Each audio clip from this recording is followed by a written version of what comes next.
तीन प्रकार की इच्छा रहती है तो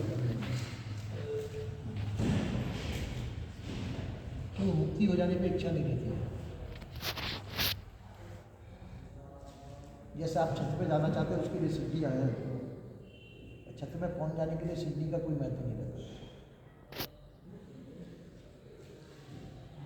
इसी प्रकार से मुक्ति की इच्छा कब तक के लिए, जब तक मुक्ति न हो, और मुक्ति हो जाने पर भी मुक्ति की भी इच्छा नहीं रहती। तो संतों का कहना है कि यद्यपि मुक्ति इच्छा रहे, ये है बंधमान, मुक्ति की इच्छा भी बंधन देने वाली है।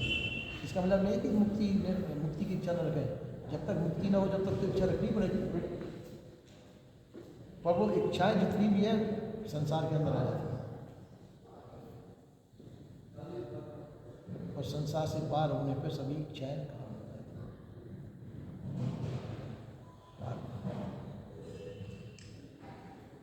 आप कह सकते हैं इच्छाओं को छोड़ करके हम भी मुक्त हो जाएं, हो सकता है, पर इच्छाएं छोड़ना कितना कठिन है, पहले इसका आंकलन कर लेना चाहिए।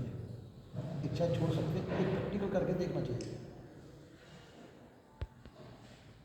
कि हमको संसार में किसी की इच्छा है कि नहीं। कहने सुनने की बात नहीं है, अपने अंदर तो अनुभव करना चाहिए।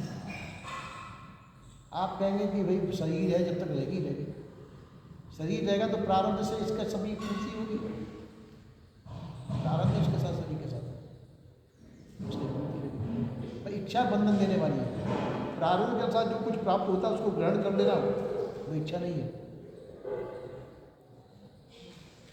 प्रारब्ध के अनुसार जो प्राप्त हो रहा है उसको यथा योग्य प्राप्त कर लेना, शरीर की पूर्ति कर लेना, तो आवश्यकता की पूर्ति कर लेनी चाहिए, और अनावश्यक इच्छाओं की निवृत्ति कर देनी चाहिए। आवश्यकता किसकी होती है? जो शरीर को चाहिए, वो प्रारब्ध, तो उसके लिए इच्छा करने की जरूरत नहीं है, वो प्रारब्ध से वैसे ही प्राप्त होगा। अनावश्यक इच्छा है, जिनकी आवश्यकता नहीं है उनकी हम इच्छा करते हैं, वो बंद हो जाएगा। तो इसलिए संत जन अनावश्यक इच्छाओं की निवृत्ति कर देते हैं, पर आवश्यकताओं की पूर्ति कर देते हैं। तो अनावश्यक इच्छाओं की निवृत्ति करने पर, आवश्यकताओं की पूर्ति करने पर आप स्वतंत्र हो जाते हैं। बंधन कब तक रहता है? जब तक किसी प्रकार की भी चाहना हमारे अंदर रहती है। अब वो चाहना तुमको कभी भी प्राप्त नहीं होगी। चाहना संसार की होगी और संसार प्राप्त होने नहीं होगा, संसार कभी भी प्राप्त नहीं हो सकता। हाँ, उसकी इच्छा बना करके आप बंधन बना के रख सकते हैं, चाहनाओं को अपना करके हम बंधन बना करके रख सकते हैं, उससे हम बंधन में पड़े रहेंगे। बंधन से छूटना चाहते हैं तो चाहनाओं को छोड़ना पड़ेगा। शरीर का व्यवहार तब भी चलता रहेगा, चाहना है त्यागने पर भी शरीर का व्यवहार चलता रहेगा, क्योंकि वो प्रारब्ध है, आवश्यकता शरीर। इसी प्रकार से संत जन, जो वीतराग संत जन होते हैं, तो सभी प्रकार की इच्छा वासना चाहनाओं का त्याग करके शरीर का निर्वाह मात्र करते हैं, और वो भी आवश्यकता है सभी उनको अपना भी प्राप्त होता है, वैसा करते हैं। और अपने आप में सजग सावधान रहते हैं। जो अपने आप में सजग सावधान रहते हैं, सजग सावधानी का मतलब है कि मेरे अलावा मेरे लिए कुछ भी आवश्यकता नहीं है। संसार की कोई भी वस्तु की आवश्यकता आपको नहीं है, शरीर को आवश्यकता है।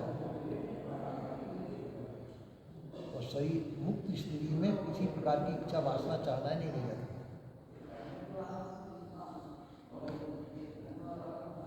तो मुक्ति चाहते हो तो सभी प्रकार की वासनाओं का त्याग करना पड़ेगा।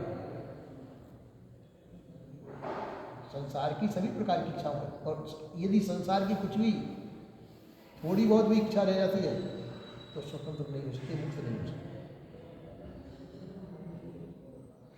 संसार की थोड़ी बहुत भी इच्छा है हमारे अंदर, कुछ भी चाहना है, तो समझो मुक्ति में वो बाधक है।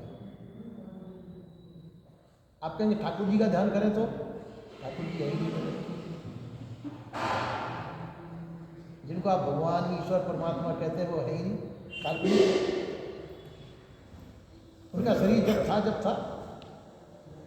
जिनको ठाकुर जी मान रहे हैं वो उनका जब था, अभी तो वो नहीं है, अभी तो जाने वो किस खानी में होंगे, भैया मुक्त हो गए होंगे, तो आपके तो किसी काम के नहीं। उनकी जो शिक्षा से लाभ उठा सकते हैं, आपके काम किया तो अभी बेकाम की शिक्षा हो कि परमात्मा का भजन करो, ईश्वर का भजन करो, तो वो आपसे भिन्न है, वो आपके काम है। ईश्वर, परमात्मा आज ये सब काल्पनिक देवों की कल्पना करके तुम्हारे क्या लाभ है? अपने पूर्वजों की भी कल्पना करें, वो तो थे जब थे, अब तुम्हारे किस काम में आ सकते हैं? आपके पूर्वज हैं, चाहे कितने भी वो अच्छे थे, उनकी शिक्षा तुम्हारे काम आ सकती है। अब वो पूर्वज तुम्हारी कोई सहायता नहीं कर सकते, उनकी आशा त्यागने में ही फायदा है, उनकी आशाओं को त्यागने में फायदा है। आप कहेंगे गुरुजनों की याद करें कि नहीं करें? अरे ठीक है, गुरुजन की याद करो, पर बाद में वो आएंगे क्या? शरीर छूट जाने के बाद में गुरुजन भी नहीं आएंगे। हाँ, उनकी शिक्षा तुम्हारे साथ है, उनका ज्ञान, गुण, विचार, उससे आप अपना जीवन कल्याण कर सकते हैं। वो शरीर से आपके लिए सहायता करने के लिए नहीं आ सकते। शरीर छूट जाने के बाद फिर शरीर आएगा क्या? नहीं आएगा, किसी का नहीं आ सकता। शरीर छूट गया, कार्य पदार्थ कारण में विलीन हो जाते हैं।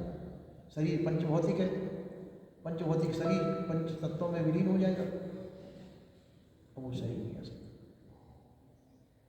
आत्मा अमर है, तुम सभी अमर हो, तुम्हारा नाश नहीं होगा, शरीर का नाश होगा। पर जिनके द्वारा आपका उपकार हुआ है वह तो शरीर से हुआ है, नहीं? शरीर से हुआ, आत्मा उनमें मौजूद है, उसके द्वारा तुम्हारा उपकार हुआ है, शिक्षा, ज्ञान, बोध, विचार हुआ है। पर बाजी का अब वो मुक्त हो गए होंगे या उनके कर्मानुसार जिस स्थान में होंगे, तो पर आपका लाभ उनके द्वारा इस समय नहीं हो सकता। हाँ, उन तक आप पहुंच जाए जिस भी शरीर में हो तो लाभ हो सकता है। आपको पता भी क्या, इसलिए सभी प्रकार की वासनाओं का त्याग कर देना, इच्छा, वासना, चाहनाओं का त्याग करने पर ही आप मुक्त हो सकते हैं। आपके लिए संसार में कुछ नहीं है, संसार शरीर के लिए है, आपके लिए नहीं है। और आपके लिए आवश्यकता भी संसार की नहीं रह जाती। मुक्त हो जाने पर संसार की कोई आवश्यकता आपके लिए नहीं रहती। मुक्त हो जाने पर संसार की आवश्यकता नहीं रह जाती, काम पूरा हो जाता है। आप कह सकते हैं संसार के बिना हम कैसे जिएंगे? संसार के बिना कैसे जिएंगे? आप तो स्वयं जीवन रूप हैं, शरीर आपका जीवन नहीं है। आपकी सत्ता से शरीर मौजूद है, आप अपनी सत्ता को छोड़ देंगे, शरीर आपसे छूट जाएगा। आप मुक्त हो जाने में शरीर की क्या आवश्यकता है? शरीर छूट जाएगा, अपने कारण में विलीन हो जाएगा। शरीर कार्य है पंचतत्वों का, तब कारण में विलीन हो जाएगा। और शरीर की फिर मुक्त स्थिति में आवश्यकता भी नहीं है। तुम चेतन हो, ज्ञान स्वरूप हो, अपने आप में मौजूद हो, आपको किसी की भी आवश्यकता नहीं है। शरीर की आवश्यकता पड़ती है तो शरीर की आवश्यकता पंचतत्वों का भौतिक संसार है, इससे प्राप्त करेगा। सो भी प्रारब्ध के अनुसार, शरीर प्रारब्ध से निर्मित है, और प्रारब्ध पूरा हो जाने पर शरीर की आवश्यकता नहीं रहती, शरीर छूट जाएगा। आप रखना चाहेंगे, नहीं रख सकते, उसका कार्य पूरा हो जाएगा। इसी प्रकार से आपका कल्याण आपके हाथ में है।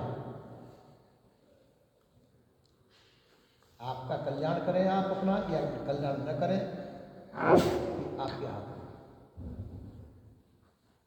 करना चाहते कर सकते, नहीं करना चाहते तो जबरदस्ती कोई आपका कल्याण नहीं कर सकता।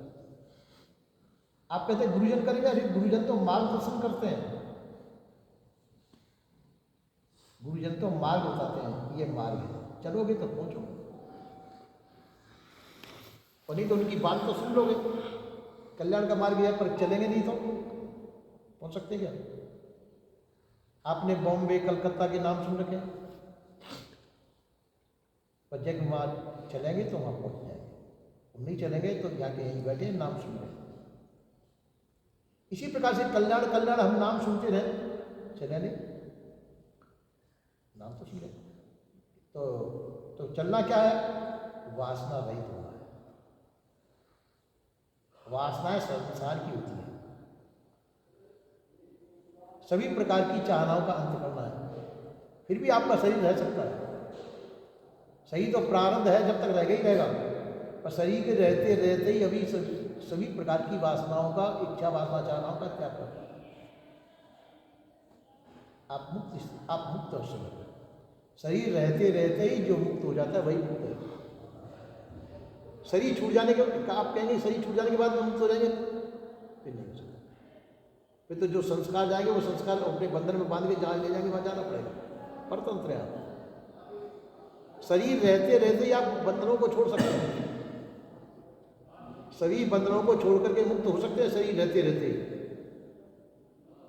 और आप कहेंगे शरीर छूट जाने के बाद में मुक्त हो जाएंगे, फिर नहीं हो सकते, क्योंकि बंधन बना हुआ है, वो बंधन आपको ले जाएगा जहाँ के संस्कारों में वहाँ आपको जाना पड़ेगा। इसलिए मनुष्य शरीर बहुत काम की चीज है, क्यों? बंधन संसार का है, और बंधन को बंधन से ही तोड़ा जाएगा, तो बंधन तोड़ने के लिए शरीर की आवश्यकता है। सत्संग, ज्ञान, बोध, विचार शरीर के द्वारा ही होगा, पर बात शरीर नहीं कर सकता, उसमें आत्मा तुम मौजूद हो, तो तुम शरीर में रहकर शरीर के माध्यम से संसार के कार्य कर सकते हो। और शरीर छोड़ दिया तो आप मुक्त हो गए, तो मुक्त हो जाने पर फिर संसार का कोई कार्य नहीं कर सकते। आप चेतन ज्ञान स्वरूप अपने आप में रहेंगे, आप चेतन है, ज्ञान स्वरूप, आप जड़ स्वरूप नहीं है, पर संसार का कोई काम नहीं कर सकते। मुक्त स्थिति, संसार से संपर्क टूट गया, संसार से संपर्क टूट जाने पर फिर संसार का कोई भी कार्य नहीं कर सकते, मुक्त हो जाएंगे। आप जड़ नहीं होंगे, आप चेतन नहीं रहेंगे, ज्ञान स्वरूप रहेंगे, ज्ञानी नहीं रहेंगे, उस समय ज्ञानी नहीं है। ज्ञानी शरीर संबंध, जब तक शरीर में है जब तक आप ज्ञानी हैं, और शरीर छूट जाने पर फिर ज्ञानी नहीं रहेंगे, ज्ञान स्वरूप रहेंगे। इसी प्रकार से हम संसार की, जब तक हमारे अंदर लालसा, किसी प्रकार की लालसा संसार की, मुझे ये चाहिए कि वो चाहिए कि ऐसा करूं कि वैसा करूं, करना रहता, धरना को अभी कर लो, संसार शरीर है जब तक। यदि मुक्त नहीं, मुक्त होना है तो फिर कुछ नहीं कर सकते, मुक्त होना है। आप कहेंगे हमको ऐसी मुक्ति नहीं चाहिए जो कुछ नहीं कर सके, किसी को जान नहीं सके, किसी से मिल ना सके, ऐसी मुक्ति किस काम की? कभी कभी ठीक है, आपके अंदर ज्ञान तो है, मुक्ति आपको चाहिए नहीं, तो ज्ञान के माध्यम से आप मनुष्य से मनुष्य शरीर को प्राप्त हो सकते हो। उसमें आपको ज्ञान को विचार बना रहेगा, संस्कार बने रहेंगे। और कभी भूल पड़ जाए, मनुष्य शरीर में भूल पड़ सकती, तो भूल पड़ जाए फिर 84 में जाना पड़ेगा, फिर गाय भैंस घोड़ा गधा उड़ जाने का फिर ज्ञान को विचार भी नहीं मिलेगा, फिर उनको भोगने के बाद फिर मनुष्य शरीर मिलेगा, पर वो पशु के समान मिलेगा। जिन जिन शरीरों को भोग करके फिर मनुष्य जीवन में आए, तो उसमें मनुष्य मानव की मानवता नहीं रहेगी। जिन जिन शरीरों को भोग, उन शरीरों के संस्कार उसके अंदर रहेंगे, वैसी वृत्ति होगी। आपको कोई ज्ञान बोध विचार देना चाहेगा, मनुष्य तो बन गए, ज्ञान बोध विचार को सुनेंगे, पर आपके पल्ले कुछ नहीं पड़ेगा। तो पल्ले कौन सा पड़ेगा? जो पशु जीवन को भोग करके आए हैं, पर उस पशु जीवन की चीज समझ में आएगी आपको। ज्ञान बोध विचार को आप बकवास कहेंगे, क्या फालतू की बात कर रहे हैं। महात्माओं को कोई काम नहीं, धंधा नहीं, ज्ञान बोध विचार करते रहते। कमाना, खाना, सोना, बैठना, ये तो ज्ञान होता है, और क्या ज्ञान होता है? फालतू में बैठ करके महात्मा को बकवास करते हैं, इनमें कोई काम धंधा है नहीं, ये कहेंगे। उनको जीवन कल्याण से कोई लेना देना नहीं है। जीवन कल्याण क्या होता है वो समझ में नहीं आएगा उनको। इसलिए हमको चाहिए, अपन को चाहिए, संसार तो अनादिकाल से अपन भोगते चले आए हैं, और जब तक वासना नहीं छूटेगी, जब तक इस शरीर मिलते रहेंगे, कोई से ऊंच नीच घर पहुंच रहे संत का संत रहेगा। और जहाँ भूल पड़ेगी तो भूल बस जो गलती करेंगे वो गलती का परिणाम भी भोगना। जब तक ज्ञान बोध विचार कब हुआ, जब तक तो मनुष्य से मनुष्य शरीर में आ सकते हैं, कोई बात नहीं। ज्ञान बोध विचार भी चलता रहेगा, सब चलता रहेगा। तो जहाँ थोड़ी सी भी भूल पड़ी तो अन्य खानियों को प्राप्त हो सकता है। फिर तो जब फिर नंबर कब मनुष्य जीवन का आएगा, जब वो सभी जो तुम्हारे संचित में जो कर्म है वो सब भोगने के बाद में रिवर्स में जो कर्म रहेंगे उनके द्वारा मनुष्य शरीर प्राप्त होगा। पर फिर तो कोई शक्तिशाली कोई संत गुरुजन मिले, वो ज्ञान बोध विचार आपको कराए, सो वो गुरुजन भी काम देना मुश्किल है। तो उनका तो ज्ञान बोध विचार ही नहीं करोगे, पास ही नहीं बैठोगे तो ज्ञान कैसे कराएंगे। इसलिए हमें वर्तमान में मनुष्य जीवन तुमको प्राप्त है, इसका ही सदुपयोग करना चाहिए, सदलाभ लेना चाहिए। भूमिका तुमको प्राप्त है, संत जन प्राप्त है, सत्संग में आप लगे हुए हैं, इसके द्वारा ज्ञान बोध विचार के द्वारा बंधन क्या है, बंधन से छुटकारा कैसे हुआ, इसका ज्ञान कर सकते हैं। बंधन के मोह ममता आसक्ति विषयों की वासनाएं भ्रम भूल कल्पना, ये तो बंधन है, और मनुष्य जीवन में इनको तोड़ सकते हैं, तो लाभ उठा सकते हैं।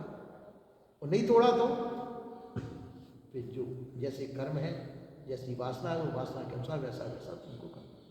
तो इसलिए मनुष्य जीवन स्वतंत्र जीवन है,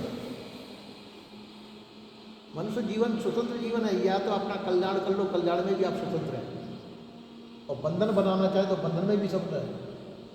84 खानियों को जाना चाहेंगे, इसमें भी स्वतंत्र ही चौराया है मनुष्य जीवन, जिधर जाना चाहे उधर जा सकते हैं।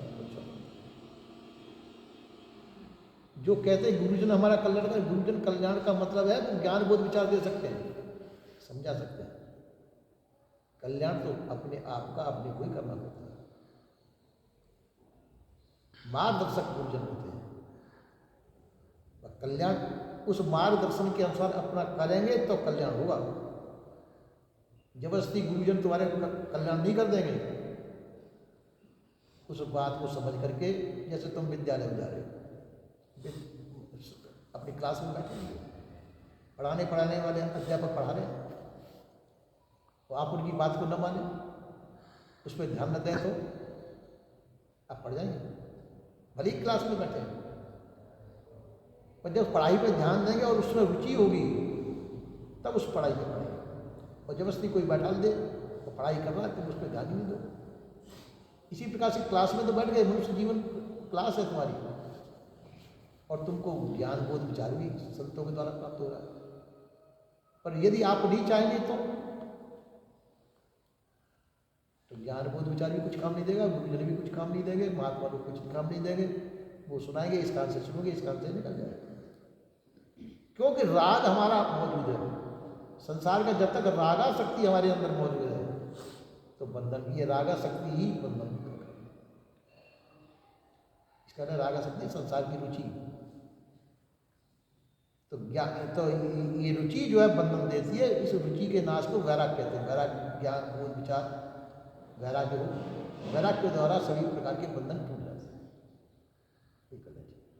आप कहेंगे राम राम जपें, भगवान कृष्ण का नाम जपें, कुछ नहीं करे, वो तो खत्म हो गए, चले गए, जाने अब किस काली हो गए या मुक्त हो गए।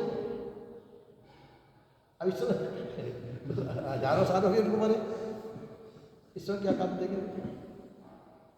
इसमें तो वर्तमान, अब तुमको कोई रोग हो तो वो धन्वंतरि वैद्य को थोड़ी पुकारेंगे, वो काम आएगा। लुकमान को भी नहीं पुकारे, वो भी काम नहीं देगा। अभी वर्तमान का डॉक्टर काम देगा, और सो भी समय का डॉक्टर काम देगा। अब रोगी तुम यहाँ पड़े हो और कहोगे बम्बे जाए, कलकत्ता जाए, बिलात में जाए इलाज कराने, तो वो काम देगा। वर्तमान में डॉक्टर काम देगा, जो वर्तमान में जो प्राप्त है उसी से लाभ उठाना पड़ेगा। इसी प्रकार से हमको जीवन कल्याण करना है तो वर्तमान में जो ज्ञान बोध विचार जिस माध्यम से हमको मिल रहा है, उस माध्यम से ज्ञान बोध विचार करके हम अपना जीवन कल्याण कर सकते हैं।